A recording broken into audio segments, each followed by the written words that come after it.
কিনলে কিটার অ্যাপসি ডাউনলোড করছি, খাইলে কিটার অ্যাপসি তো লালও রয়েছে, লাল ফাইনে ফাইনে হাগলে গেছি। ভাইয়া আসসালামু আলাইকুম। ভাইয়া ওয়ালাইকুম আসসালাম। ভালো আছেন না ভাইয়া? আলহামদুলিল্লাহ ভালো আছেন? আছি আলহামদুলিল্লাহ। আমি কি নতুন নাকি?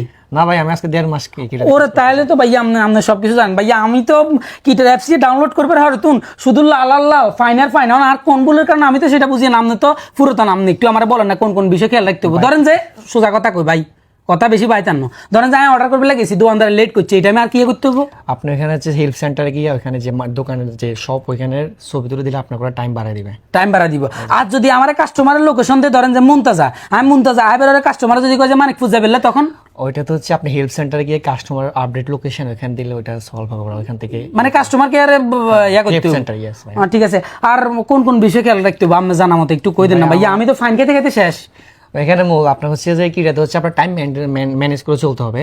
আপনার অর্ডার আসার পর আপনার মার্চেন্ট লোকেশনে যাইতে হবে। দেন আপনার অর্ডার পিক আপ করার পর আপনাকে টাইম দেখতে হবে কতক্ষণের মধ্যে আপনার কাস্টমার লোকেশনে যাইতে হবে।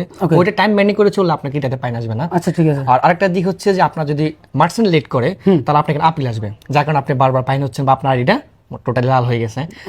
আপনার আইডি যখন আপিলটা আসবে, যদি দোকানদার লেট করে তাহলে আপনি লিখবেন যে স্যার মার্চেন্ট লেট, দেন ওরা আপনার আপিলটা অ্যাপ্রুভ করবে। আর যদি ধরেন যে আমি গাড়ি চালা যাই, এর ট্রাফিক সিগন্যালের কারণে হয়তো আমার সময়টা একটু বেশি গেছে, তখন আমি কি করব? আরে ভাই ইয়েস, তখন দেখবেন ট্রাফিক সিগন্যাল, তখন আপনি ওইখানে হেল্প সেন্টারে গিয়ে মানে যত সমস্যা আমি হেল্প সেন্টার করতে হবে। সোজা কথা হচ্ছে ভাইয়া, আপনি যদি ইংলিশ না বুঝেন, সাপোজ আপনি ইংলিশ বুঝেন না, বুঝি টুকটাক বুঝি, হ্যাঁ ভাই, যদি টুকটাক বুঝেন তাহলে সমস্যা নাই। আর যারা বুঝে না, ঠিক আছে, তাদের হচ্ছে যে ইংলিশ ট্রান্সলেট করে ওদের জন্য এটা সহজ হয়। যে ট্রান্সলেট করে সোজা কথা হচ্ছে কিটার মধ্যে আপনাদের অ্যাপসের মধ্যে সবকিছুর সমাধান কিটাতে আছে। আচ্ছা তারপর তো আমি তো মাছ তুলে আইছি, এতগুলো কথাগুলো তো বিস্তারিত আরো কই দিব। এমনি আপনি যে দূরে কইছেন এটা ইম্পর্টেন্ট ভাই, ভালো লাগলো। হ্যাঁ ওকে, লাভ ইউ। আসসালামু আলাইকুম।